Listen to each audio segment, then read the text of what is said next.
Gulo ng bansa natin ngayon. Rape dito, rape doon, patayan dito, patayan doon, scam dito, scam doon, addict dito, addict doon, nakawan dito, nakawan doon. Paano sa gulo ng mundo? Paano kung sa gulo ng bansa natin ngayon? Biglang may isang nilalang na magpanggap sa katawang tao at siya yung husga sa mga kriminal, sa mga addict, sa mga magnanakaw, sa mga scammer, sa mga rapist. Siya yung husga sa mga tao na yon at mapupunta sa kadagat-dagatang apoy o hell. Gagawin nyo, ano yung mararamdaman ninyo? Matutuwa ba kayo at susuportahan nyo ang nilalang na yon dahil sa wakas merong isang nilalang ang nananindigan para sa karapatan ng taong bayan? O kaya huhusgahan nyo siya dahil para sa inyo yung mga kriminal, yung mga rapist, yung mga scammer, yung mga addict, yung mga magnanakaw ay para sa inyo sila ay inosente at biktima. O sa ganun yung nangyari sa K-drama na to na pinamagatang Judge from Hell. Itong si Justicia, si Justicia. Itong si Justicia, siya ay isang judge sa hell.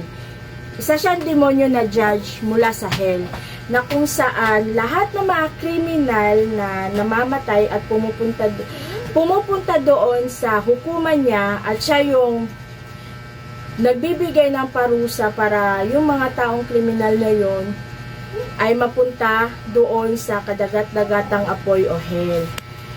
So, isang araw, merong naligaw na isang kaluluwa, inosenteng kaluluwa, na naligaw doon sa hukuman niya. Ang pangalan niya ay si Kang Bitna. Isa siyang judge na tao sa lupa. Pinatay siya at yung kaluluwa niya ay napunta sa hukuman ni Justicia.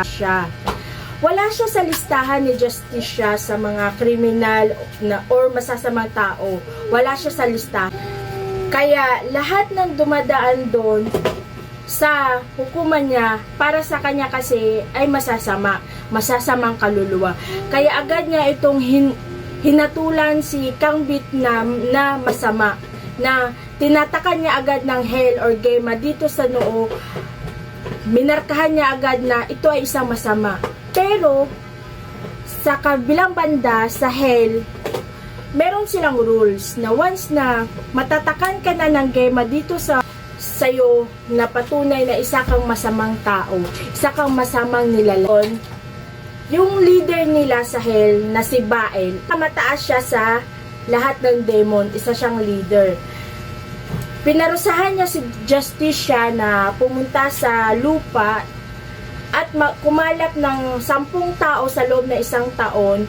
Huhusgahan niya at ipapadala niya sa hell sa loob ng isang taon. Habang tumatagal si Justicia dun sa lupa, na-inlove siya sa tao.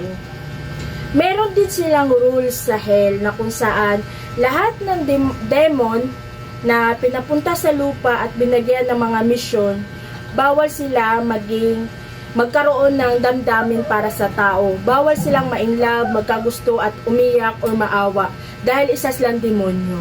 At once na ma-inlove sila or magmahal sila ng isang tao, mapaparusahan sila.